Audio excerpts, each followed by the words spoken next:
Hello students, আমার চ্যানেলে তোমাদেরকে স্বাগত। শুরু করছি 2027 মাধ্যমিক পরীক্ষার্থীদের জন্য একটি বাংলা ক্লাস। দেখো, তোমাদের সামনে রয়েছে class 10 second unit test Michael Madhusudan দত্তের লেখা অভিষেক কবিতা। তো এই কবিতা থেকে কিন্তু আমি এমসিকিউ ক্লাস করিয়েছি আর অতি সংক্ষিপ্ত প্রশ্নোত্তরের ক্লাস চলছে।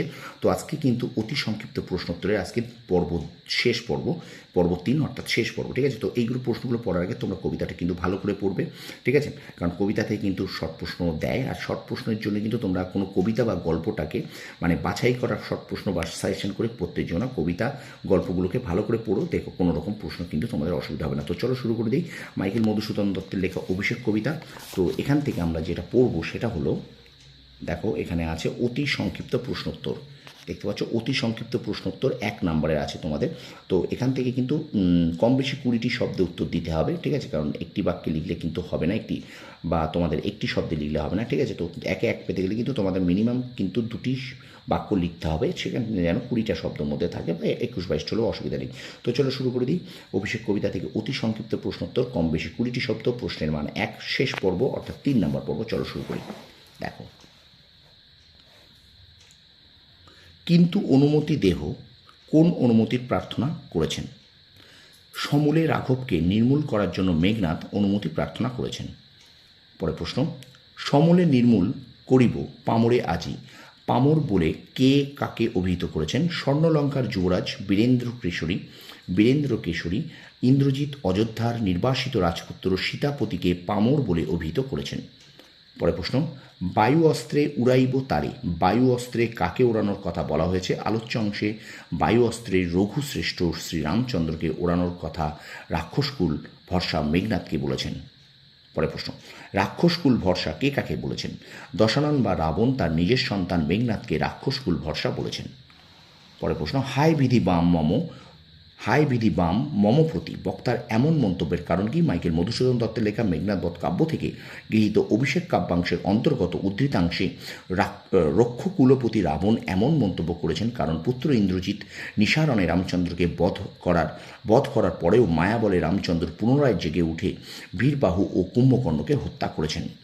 পরে প্রশ্ন, কে কবে শুনেছে পুত্র ভাসে শিলা জলে? বক্তার এমন মন্তব্যের কারণ কি? শিলা যেমন জলে ভাসতে পারে না, তেমনি নিশারণে মেঘনাদ কর্তৃক পরাজিত ও নিহত রামচন্দ্রের পুনর্জীবন লাভের ঘটনাও অলৌকিক অবাস্তব। দৈব ছলনায় বিস্মিত রাবণের নিদারুণ হতাশা ব্যক্ত হয়েছে প্রশ্নোদ্ধৃত অংশে। ঠিক আছে, পরে প্রশ্ন দেখো, তারে ডরাও আপনি রাজেন্দ্র কাকে ভয় পাওয়ার কথা বলেছেন? আলোচ্য অংশে রাঘব শ্রীরামচন্দ্রকে ভয় পাওয়ার কথা বলতে চেয়েছেন। যদি যাও রণে তুমি, এখানে তুমি বলতে কাকে বোঝানো হয়েছে? উদ্ধৃত অংশে তুমি বলতে রাক্ষস কুলপতি রাবণকে বোঝানো হয়েছে। পরে প্রশ্ন, মেঘনাথের মতে লঙ্কায় কলঙ্ক রটার কারণ কি? বীরপুত্র মেঘনাথ জীবিত থাকা সত্ত্বেও পিতা রাবণ যদি যুদ্ধে অবতীর্ণ হন, তাহলে তার স্বর্ণলঙ্কার বীর পুরুষ মেঘনাথের পক্ষে কলঙ্কজনক হবে এবং সেই কলঙ্ক সমগ্র জগতে রটবে বলে মেঘনাথ মনে করেছে। পরে প্রশ্ন, হাসিবে মেঘবাহন হাসবেন কেন? ইন্দ্রকে জয় করেছিলেন বলে মেঘনাথের নাম ইন্দ্রজিৎ। বীর ইন্দ্রজিৎ বেঁচে থাকতে যদি পিতা রাবণ যুদ্ধযাত্রা করেন, তবে তার কাপুরুষতা ও ভীরুতা দেখে মেঘবাহন ইন্দ্র ব্যঙ্গের হাসি হাসবেন। একটু শেয়ার করে দেবে স্টুডেন্টস, তোমরা ভিডিওটাকে একটু শেয়ার করে দেবে। ঠিক আছে, আচ্ছা এবার দেখো আমরা চলে যাব পরের প্রশ্নে। দেখো, পরের প্রশ্ন বলছে, ঋষিবেন দেব অগ্নিদেবের রোষের কারণ কি? যদি পুত্র বর্তমান থাকতে পিতা রাবণ যুদ্ধে যান, তবে মেঘনাথের ভীরু পরিচয় পেয়ে মেঘনাথের ইষ্ট দেবতা অগ্নিদেব রুষ্ট হবেন। পরে প্রশ্ন, মেঘনাথ রাঘবদের কবার হারিয়েছিলেন? মেঘনাথ রাঘবদের 2বার যুদ্ধে হারিয়েছিলেন। দেহ আজ্ঞা মোড়ে কি জন্য আজ্ঞা প্রার্থনা করা হয়েছে? মায়া বলে রাঘব 2বার প্রাণ ফিরে পেলেও চূড়ান্ত সংগ্রামে ইন্দ্রজিৎ তাকে পুনরায় হত্যা করতে বদ্ধপরিকর হয়েছিলেন, তাই তিনি পিতৃ আজ্ঞা প্রার্থনা করেছেন। দেখিব এবার বীর বাঁচে কি ঔষধে? আগেরবার কোন ঔষধে বেঁচেছিল? আগেরবার গরুর এসে রাঘবদের সর্পবন্ধন থেকে মুক্ত করেছিলেন। পরে প্রশ্ন, কুম্ভকর্ণ কে ছিলেন? কুম্ভকর্ণ ছিলেন বিশ্বশ্রবা মুনি ও নিকষার মধ্যম পুত্র দশানন রাবণের ভ্রাতা। আচ্ছা এবার দেখো পরের প্রশ্নে যাই।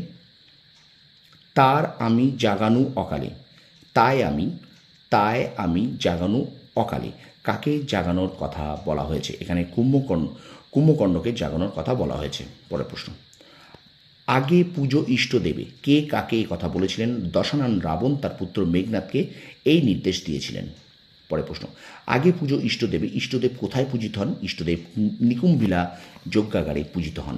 পরের প্রশ্ন, সেনাপতি পদে কাকে বরণ করা হয়েছিল এবং কেন? রাঘবের সঙ্গে যুদ্ধ করার জন্য দশানন রাবণ তার পুত্র মেঘনাথকে সেনাপতি পদে বরণ করেছিলেন। এবং আজকের এই পর্বের শেষ প্রশ্ন দেখে নাও, অতি সংক্ষিপ্ত প্রশ্নোত্তরের অভিষেক থেকে। কোন সময়ে রাঘবদের মুখোমুখি হওয়ার নির্দেশ দিয়েছিলেন রাবণ? প্রভাতে রাঘবদের মুখোমুখি হওয়ার জন্য মেঘনাথকে নির্দেশ দিয়েছিলেন পিতা দশানন রাবণ। তো এই ছিল তোমাদের অভিষেক কবিতা থেকে অতি সংক্ষিপ্ত প্রশ্নোত্তরের শেষ পর্ব আজকে শেষ করলাম। তো ভিডিওটা ভালো লাগলে অবশ্যই লাইক কমেন্ট শেয়ার করবে বন্ধুদের মাঝে বেশি করে অবশ্যই। আর আমার চ্যানেল নতুন হলে চ্যানেল সাবস্ক্রাইব করো, পাশে বেল আইকন প্রেস করে রাখো। তোমরা তোমাদের সাফল্য কামনা করি। ধন্যবাদ।